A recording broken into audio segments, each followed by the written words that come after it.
은혜 받을 하나님의 말씀은 욥기서 27장 1절에서 23절까지의 말씀입니다. 욥기 27장 1절에서 끝절까지의 말씀. 찾으셨으면 교독합니다. 제가 먼저 읽겠습니다. 욥이 또 비사를 들어 가로되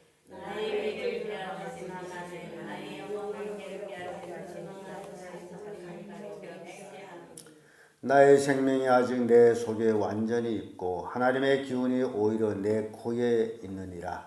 결코 내 입술이 불의를 말하지 아니하며 내 혀가 계기를 말하지 아니하리라. 나는 단정코 너희를 옳다 하지 않겠고 죽기 전에는 나의 순전함을 버리지 않을 것이라. 내가 나의 불의를 저기하고 걷지 아니하리니 내 평생 내 마음이 나를 불만지 아니하리라. 나의 대적은 악인같이 되고 일어나 나를 치는 자는 불의한 자같이 되기를 원하노라. 사사각한 자가 이익을 얻으나 하나님의 구원을 절대할 때 순수함이 있으리라. 환난이 그에게 임할 때에 하나님이 어찌 그 부르짖음을 들으시랴.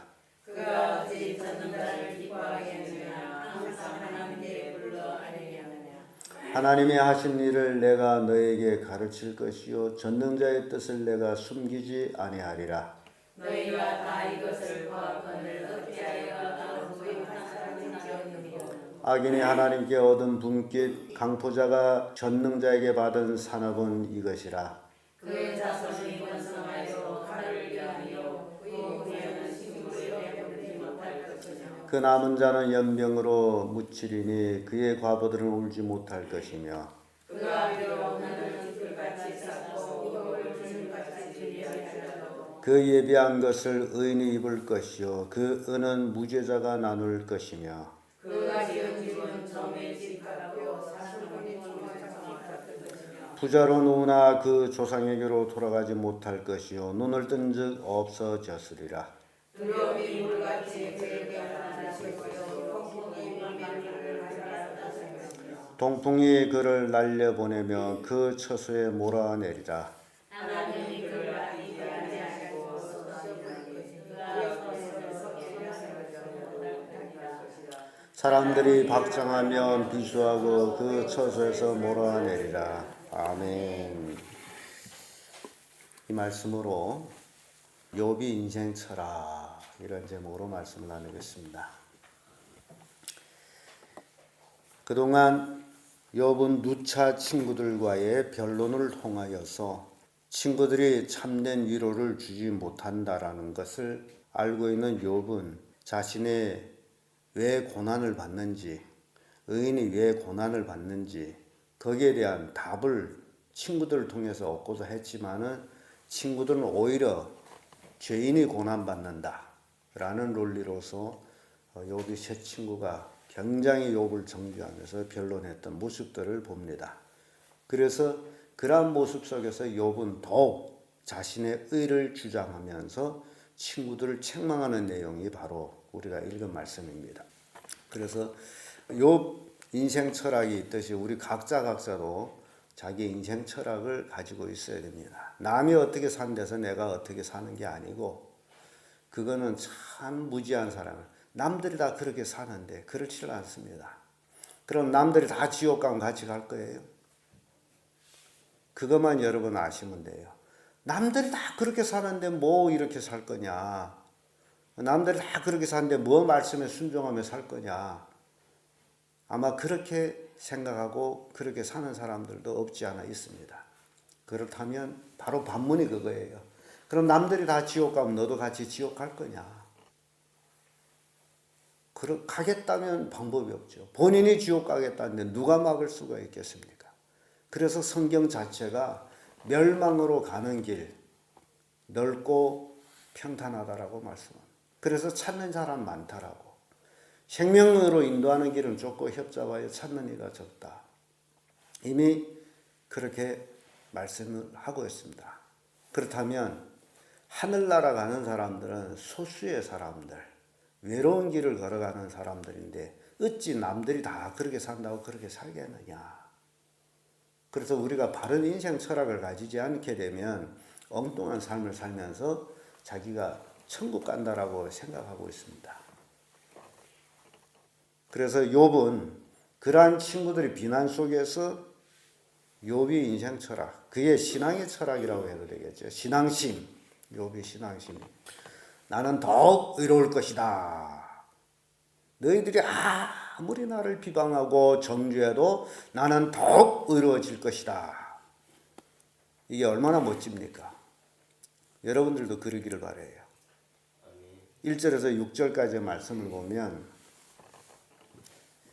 욥이 비사를 들어서 이런 얘기하죠. 나의 의를 빼앗으신 하나님, 나의 영혼을 괴롭게 하신 전능자의 사심을 가르쳐 맹세하노니. 지금 욥은 자기를 괴롭게 하신 하나님, 그러나 그 하나님의 이름으로 맹세를 합니다. 이게 중요한 거예요. 오늘날 많은 그리스도인들이 교회에 나오는 목적은 하나님께로부터 뭔가를 얻으려고, 복을 받으려고. 근데 욥은 환난을 받았어요. 그럼에도 불구하고 전능하신 자의 사심을 가리켜 맹세하노니. 얼마나 욥이 신앙심이 굳습니까? 3절에 보면 나의 생명이 아직 내 속에 완전히 있고 하나님의 기운이 오히려 내 코에 있느니라. 결코 내 입술이 불의를 말하지 아니하며 내 혀가 겨울을 바라지 아니하리라. 내 지금 생명이 붙어있는 한 절대 불의를 말하지 않을 것이다. 그런 얘기예요. 그럼 오늘날 우리 그리스도인들에게 있어서는 내가 생명이 붙어있는 한 결코 죄를 짓지 않고 하나님을 영화롭게 할 것이다. 하나님을 경외할 것이다. 이게 굉장히 중요한데 가끔 보면 관건적인 일에 들어가서 하나님이냐 세상이냐 이 선택권을 할 때에 뭘 선택해요? 세상을 선택해 갑니다. 그게 제일 안타까운 일 중에 하나예요. 평소에는 열심히 신앙생활 잘하는 것 같던데 결국 관건적인 것에 가서 딱 결정을 내려야 될 때에 착 세상 쪽으로 돌아가는. 그 욥의 입장이 되면 언영 돌아갔겠죠. 욥처럼 자식 다 잃어버리고 재산 다 잃어버리고 건강 다 잃어버리고 그리고도 하나님 믿느냐? 그때는 안 믿겠죠. 성경 나온 것도 하나님 확 욕하고 죽어라 이 꼴 해가지고도 뭐 순전을 지키느냐라고 욥이처가 말한 대로 될 가능성이 굉장히 많다 그 얘기입니다. 5절의 말씀 보면 나는 단전코 너희를 옳다 하지 않겠고 죽기 전에는 나의 순전함을 버리지 않을 것이라. 여기 친구들, 욥이 친구들 너희들이 옳지 않다. 단전코 너희들은 틀렸다. 나는 죽기 전까지 내 순전을 지킬 것이다.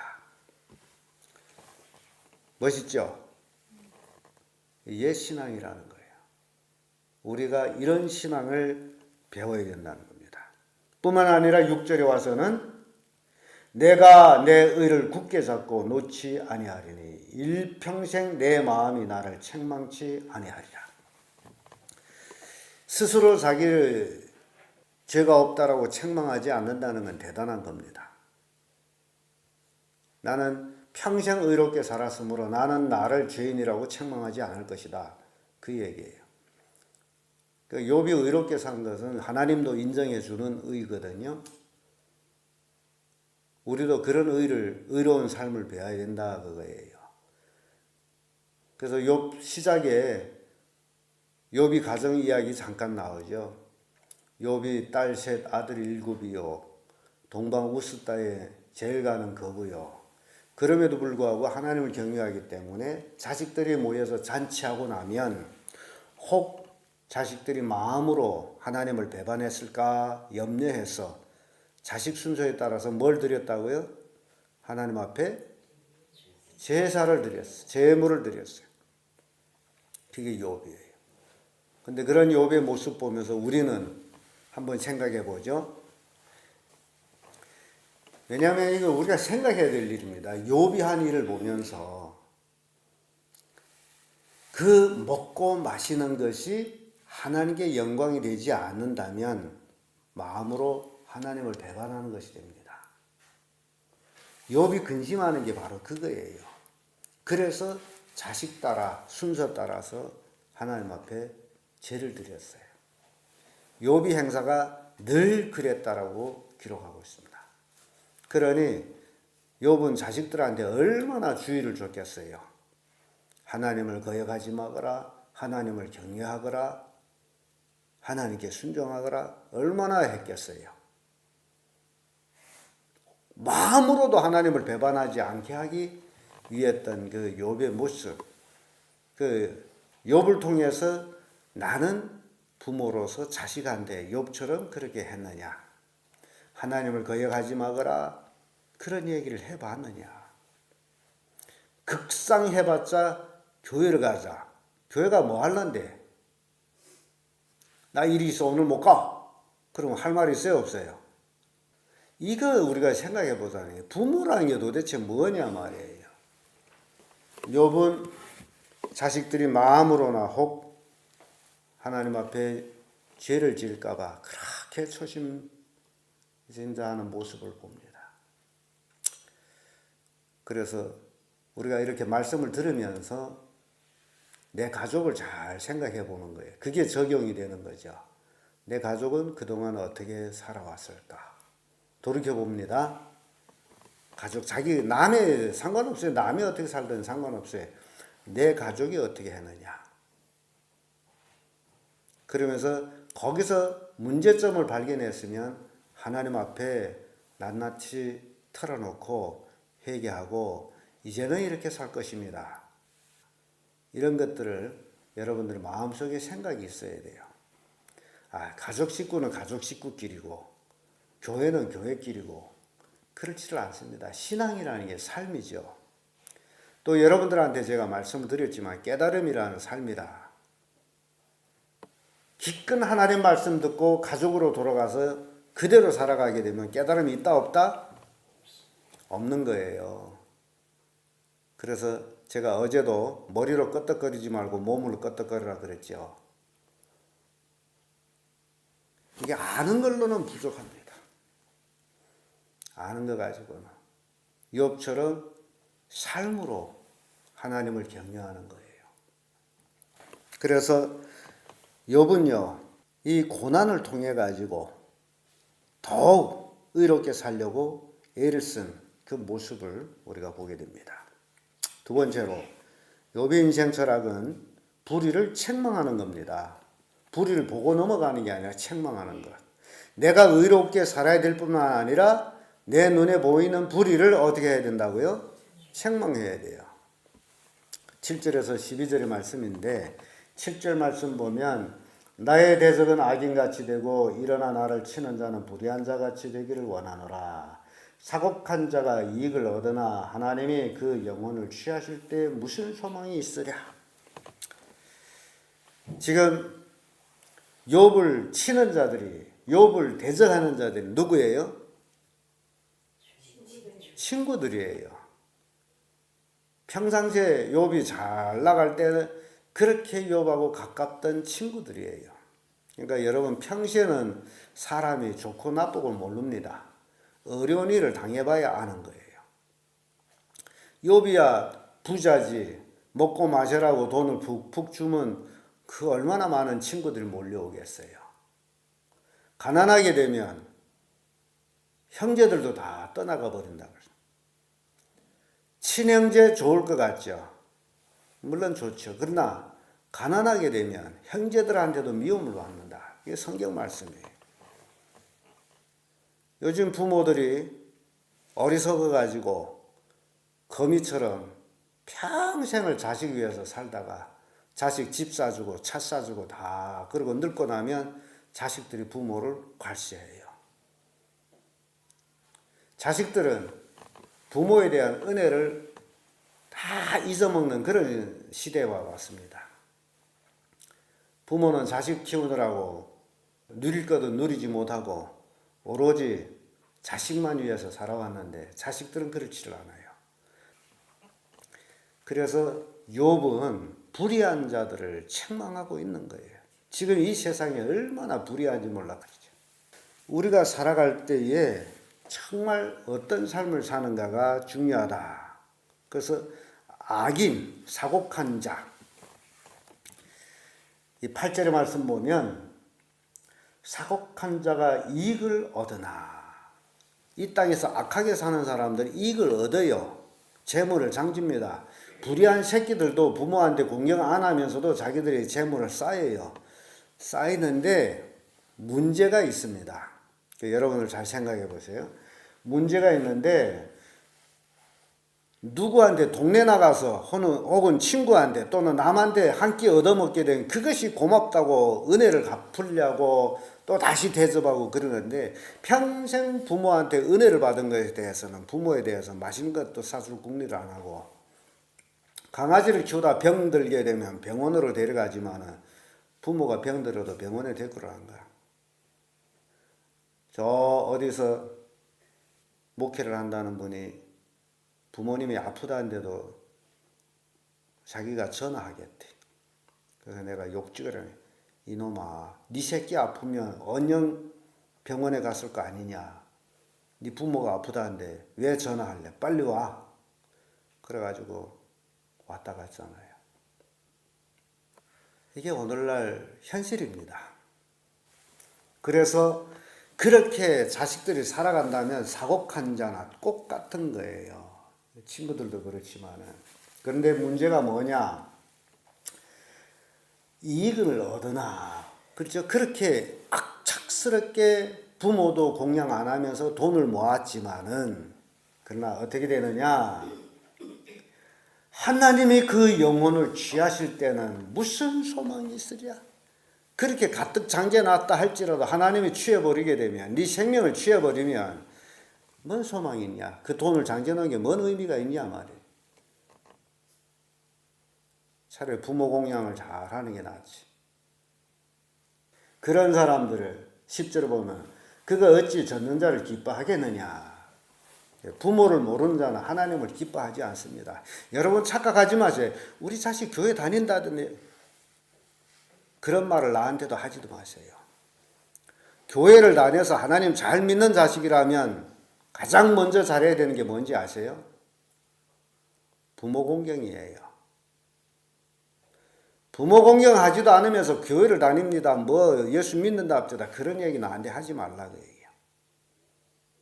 자식한테 어느 만큼 공경받고 있느냐? 이 땅에 하나님처럼 공경받고 있느냐? 마태복음 16장 26절에 사람이 만일 온 천하를 얻고도 제 목숨을 잃으면 무엇이 유익하리요? 사람이 무엇을 주고 제 목숨을 바꾸겠느냐? 온 천하를 다 얻었어요. 집에 돈을 엄청 장재놨어요. 부모 공경을 안 하고.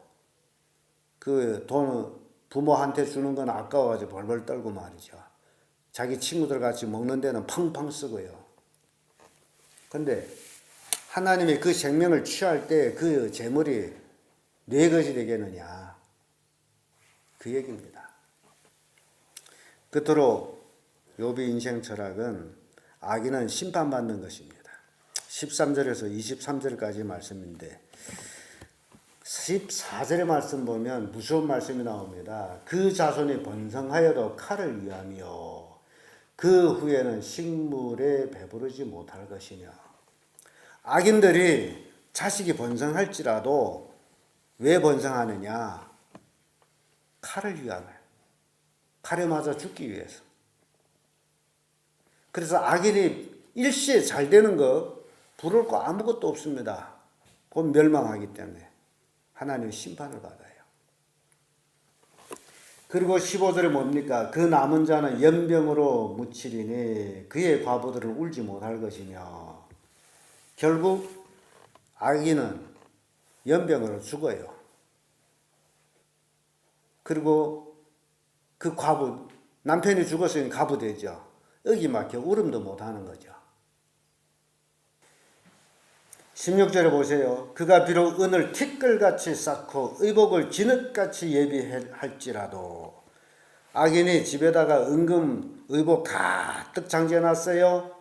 그 예비한 것은 의인이 입을 것이요 그 은은 무죄자가 나눌 것이라. 의인이 그 장제는 악인의 장제는 의복을 입고 죄 없는 자가 악인의 장제는 그 재물을 쓴다 그 얘기예요. 그러니까 여러분들이 가난하다 해서 두려울 건 없고 어떻게 살아야 됩니까? 의롭게 살아야 돼요. 그러면 악인의 장제는 은금을 내가 쓰게 되는 거야. 지금 내가 돈이 없다 할지라도 의롭게 살면 그 돈은 내가 쓰는 거예요. 이건 내 말이 아니에요. 욥이 철학입니다.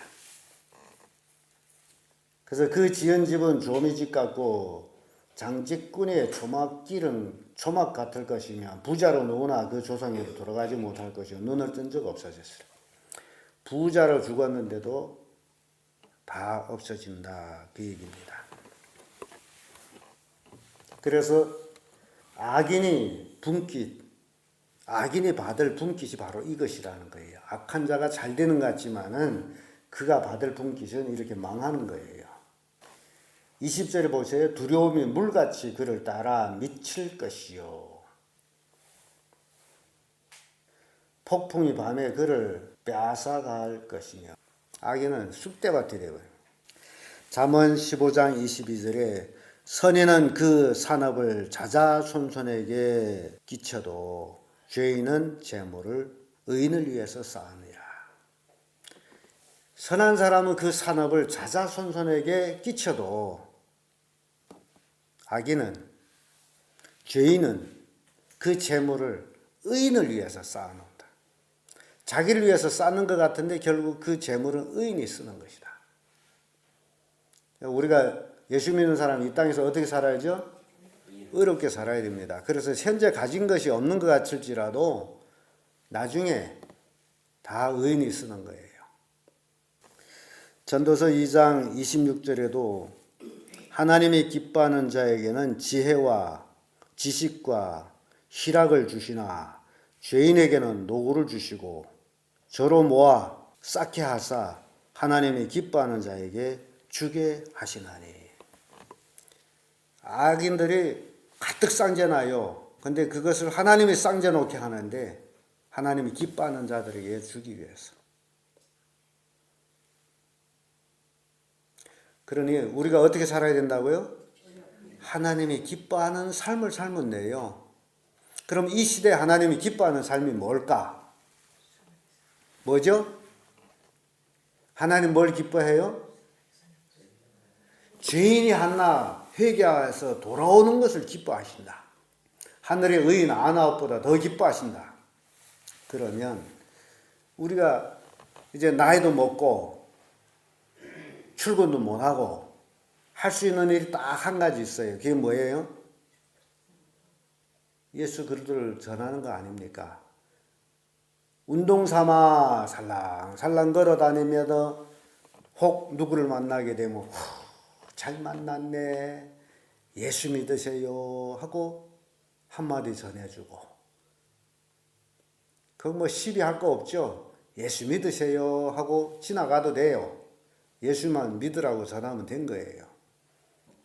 그런 삶을 어느 때까지 살자? 죽을 때까지 살자. 하나님이 기뻐하는 일을 하면서. 그러면 돈이 없어 근심할 이유도 없고, 왜냐하면 의롭게 살게 되면, 하나님을 기쁘게 하게 되면 악인들이 장져놓은 돈을 어떻게 한다고요? 나를 쓰게 하겠다 그러잖아요. 그 성경 말씀 믿으세요. 믿은 대로 됩니다. 그러니까 돈 없어 근심하지 마세요. 다 하나님이 먹여주시는 거예요. 그런 성도들 되기를 바랍니다. 욥은 한난과 비방을 당해도 신앙은 흔들리지 않았습니다. 그는 더욱 의롭게 살려고 발부둥을 쳤고 환경을 초월한 신앙을 했습니다. 여러분, 환경 때문에 신앙이 오락가락하면 안 돼요. 환경이 좋으면 기분 좋아서 신앙생활 하다가 환경이 나쁘게 되면 입이 부죽해 가지고 하나님도 잘 안 섬기려고, 그건 신앙이 아니에요. 신앙은 환경이 좋든 나쁘든 상관없어. 환경을 초월해서 하는 게 신앙입니다. 욥은 환경이 좋을 때도 하나님을 잘 섬겼고 환경이 최악의 지금 최악의 환경 속에서 욥이 처해 있지만은 그 신앙은 변했어요? 안 변했어요? 안 변한 거예요. 그 신앙을 우리가 배우자. 입에 먹을 것이 없고 쓸 것이 없다 할지라도 뭐만 변하지 말자? 하나님을 믿는 믿음만은 변하지 말자. 그게 신앙이다. 그리하면 때가 되면 하나님은 우리에게 필요한 모든 것을 어쩐다? 다 채워주십니다. 악인들이 장져놓은 걸 다 우리가 쓰도록 해주는 거예요. 이걸 믿으시길 바랍니다. 언젠가는 우리 교회가 그런 일을 할 거예요. 그래서 여러분들이 근심하지 마시고 여러분들이 몸담고 있는 교회와 운명을 같이 하는 이게 신앙이에요. 여러분들이 욥이 인생 철학을 통해 가지고 여러분들도 그렇게 살기를 바랍니다. 의롭게 살려고 애를 쓰고 불의한 것을 책망하고 불의한 것이 자식일지라도 단호하게 책망하고 남편일지라도 책망하고 악인이 심판받는다는 것을 깨우쳐줘야 돼요. 이게 우리가 할 일입니다. 그리고 매일매일 하나님이 기뻐하는 일을 하세요. 노인들에게 넘쳐나는 게 있습니다. 그게 뭔지 아세요? 여러분들한테 넘쳐나게 많은 게 있어요. 시간이에요. 어떤 노인은 시간이 가지 않아가지고 막 괴로워하더라고요. 넘쳐나는 게 시간인데 그 넘쳐나는 시간을 가지고 뭘 하라? 하나님 기뻐하는 일을 하라. 그게 우리 할 일인데 그 일을 안 하니까 사는 게 괴롭죠. 여러분 오늘부터 열심히 하나님이 기뻐하는 일을 하시기를 예수님 이름으로 축원합니다. 기도하겠습니다.